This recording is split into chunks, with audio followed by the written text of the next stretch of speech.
counting atoms. Subscripts apply to the element immediately before it. So our 6 only applies to the P, and our 3 only applies to our Cl. So without looking at our coefficient, how many phosphorus do I have? How many chlorines? 3.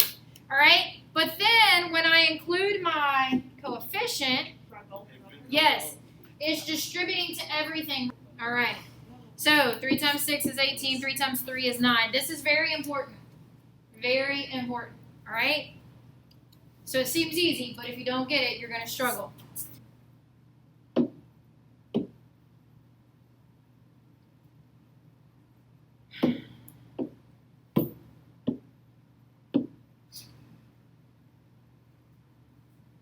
We are counting atoms. Just like in math, you need to follow PEMDAS, right?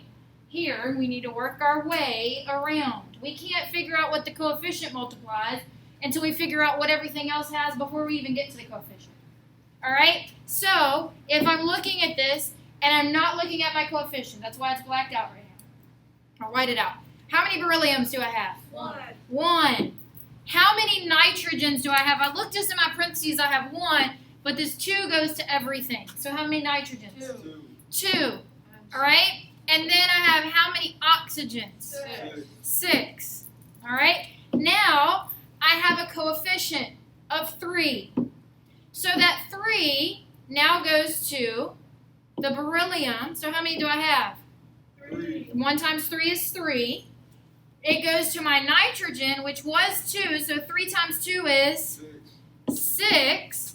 And then 3 times, what was this? This became a 6, right? So 3 times 6 is 18. All right, do we see that now? This went to everything. Let's look at these. The first one. 2. Yes, how many hydrogens? 2. 2. 1 sulfur, 4. 4 oxygens. All right, I have calcium, oxygen, hydrogen. How many calciums? 1. 1. How many oxygens? 2. Hydrogens. All right, and then next, NaCl. How many NAs? 1 and 1. Good job. And then I have NH. 9. 1. 4. So 3, it's because there's an imaginary 1 right here. All right, well, this is not me moving it in. I'm just showing distributing it. All right, so N is 3, H is 9, P is 4. All right, and then I have H and O. 6. Good job. 3 and 2 is 6, and O is 3. Y'all good? Yep. All right, awesome. So let's go to balancing. Balancing equations. So you know that we have to follow the law of conservation of mass. Has anybody heard of like conservation of mass or the conservation of energy or the conservation of charge? Any of that before? Of matter? Hopefully you talked about the law of conservation of matter in like middle school. Matter cannot be created or destroyed. So you've heard it somewhere, right? Brecca knew how to finish the sentence. Right? So matter cannot be created or destroyed. It's only changed into a different form. Right? Like energy. Energy is never created or destroyed. Like you turn your potential energy into kinetic energy when you start moving. All right, reactants react to produce your product. Li and Br2 are reacting to create your products of Li, Br, right? This is review, it's not in your notes. So, conservation of mass tells us chemical equations must be balanced. Think about if you go in the bank and you make a deposit, whatever you go in with, you want to leave with, right? You don't want to lose any or gain any as you put it in your account. I mean, you might want to gain some, that'd be great, but it's not going to happen. What you put in is what you're going to get out. So, equations must be balanced. This used to be a cool little GIF, and it went back and forth, and it's like this piece of metal that moves, and it shows how they're balancing in the middle. All right, so atoms on the reactant side have to equal those on the product side. So, Bryce, remember when we drew the atoms a second ago, you asked me a question. It showed there was 6 hydrogens on the left and 6 hydrogens on the right. So that's what we're going to do is make sure our equations are balanced. Same thing, so how do we count them? Look at these apples. Is that balanced? No. No.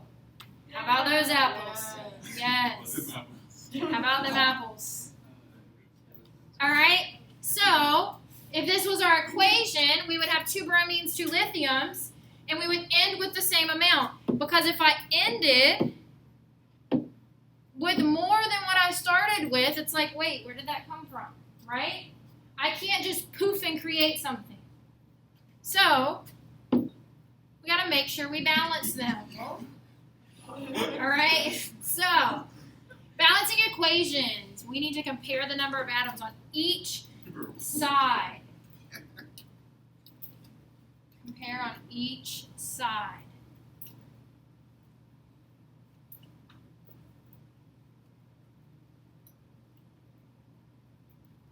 Right? And this is something you have got to take step by step. If you don't, you're going to get confused. Miss Simmons even still does it step by step. I'm sure you still take it step by step, balancing. All right? You can't just look at it and poof. I know you all love to find shortcuts, but there's no shortcut. Mm-hmm. All right, so we always split it right at the arrow. Didn't mean to erase. We always split right at the arrow. And I'm going to make a list of everything I have. I have a carbon, a hydrogen, and an oxygen. And on this side, I still end with hydrogen, carbon, and oxygen. Write them in the same order. How many carbons do I have here? 3. How many hydrogens? 8. Oxygens? 2. 10. 5 times 2. Carbon on the right side. Carbon is 3. How many oxygens right here? 6. How many hydrogens? 8. Oh, wait, I have another oxygen. Guess what? Because they're separated by a plus, I'm writing it separate. 4. All right? 4. And then my total oxygen is 10. So if I look at this, 10 and 10, are my oxygens the same? 8 and 8, are those the same? Yes. 3 and 3, are those the same? Yes. Now say here I needed 12, like let's make an example. Say I needed 12 hydrogens instead of 8. If I do this, do I still have water? No. So can I ever change these little numbers at the bottom?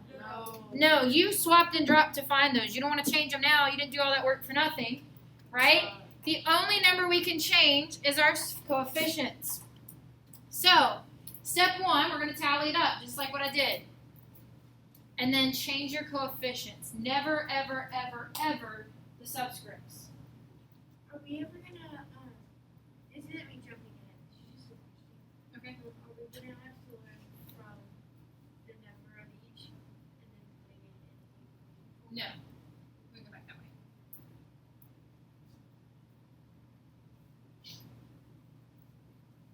All right, then you're going to recalculate every time you change a coefficient and check your work.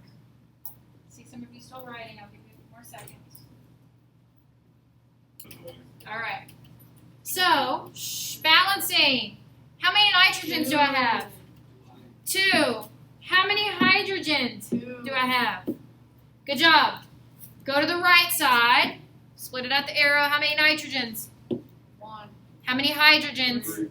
3. Typically, we want to start by making our odds even. That's usually a good place to start. Well, these are odd, and that's what needs changed. So, how can I make 3 and 1 even? Multiply by? Subtract 3 by 1. 2, 3, 2. It's all multiplications. Coefficients. 3, When they get distributed, 2, 3. what do? You multiply, right? Yeah. So 2 times anything will make it even. So, Wait. now how many nitrogens do I have? Oh, and then you times the other. How many nitrogens do I have? You have 2. 2 and 6 hydrogens. So great, I made my nitrogens equal, but what about my hydrogens? Put a 3 in. Yes, it's still not balanced, so I'm going to go find hydrogen, and 2 times what would give me 6? 3. 3. And I have 6. Am I balanced? Yes. Yes. And we can just leave nitrogen blank.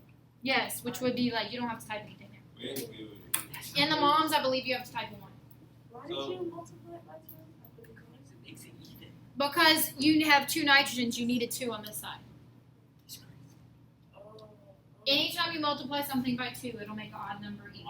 Okay, so when you have 2 in H3, you're doing 2 times N and 2 times 1 and 2 times 3. Yes. But on this side, okay, I see that. Yep, because that plus separates them. All right, good job. So if you need to go back and review this, these are in there step by step in the mom. All right, so let's look at the next one. Iron and iron oxide. 1. Yep, we're splitting it. 1 iron. How many oxygens? 1.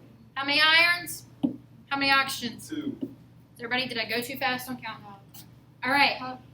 So I have 2 here and 1 here. Is that even?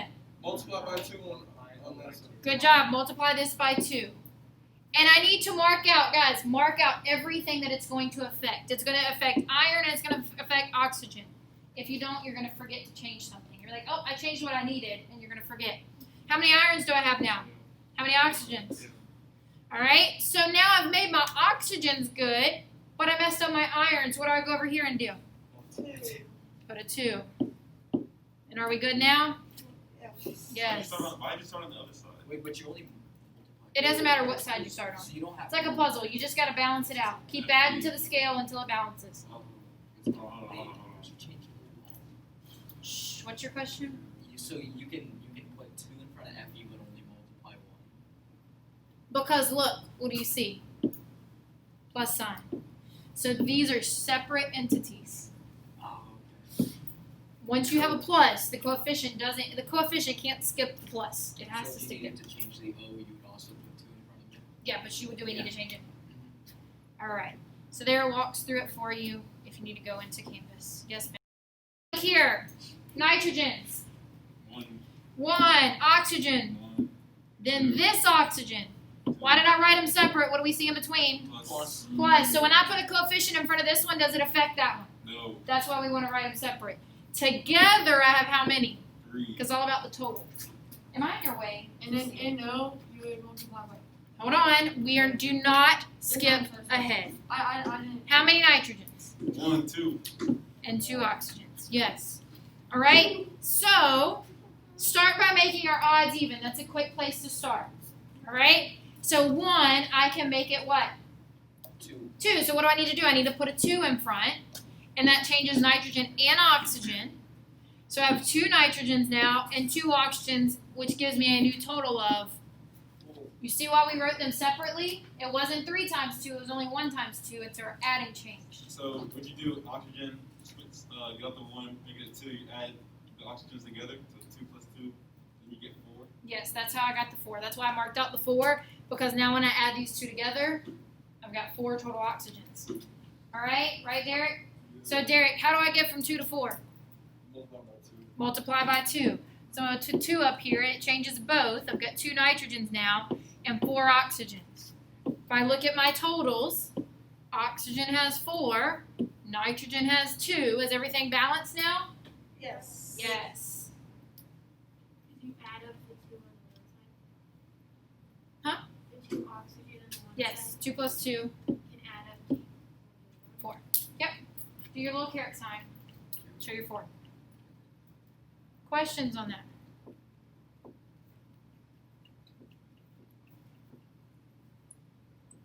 All right, next one. Now somebody said, wait, but we don't split up polyatomics. Right, Lily Kate? Were you the one that said that?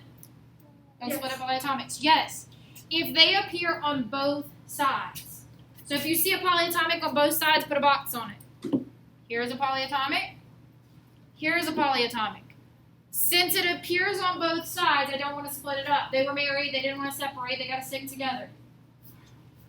All right, so I have 3 GAs, 3 NO3s, and 1 CS.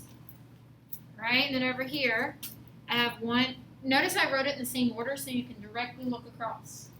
So GAs, I have 1. NO3, I only have 1. I don't see parentheses. Remember, we erased parentheses when there's only 1. And then CS, I only have 1. So what can I start with? You always want to start with something that's not, look, these 2 are easy fixes. No matter what they end up needing to be, once I get everything else balanced, I'm good. Right? So, what's the only thing off? NO3. What do I need to put in front of it to balance it? 3. A 3. So, mark that 1 out and mark your, not the GA. Pay attention to what order you wrote it in. Now, what's the only thing I need to fix? GA. GA, or no, not GA. Yeah. CS. Make sure you didn't make the same mistake I just made. We need to make that a 3 by putting a 3 up there.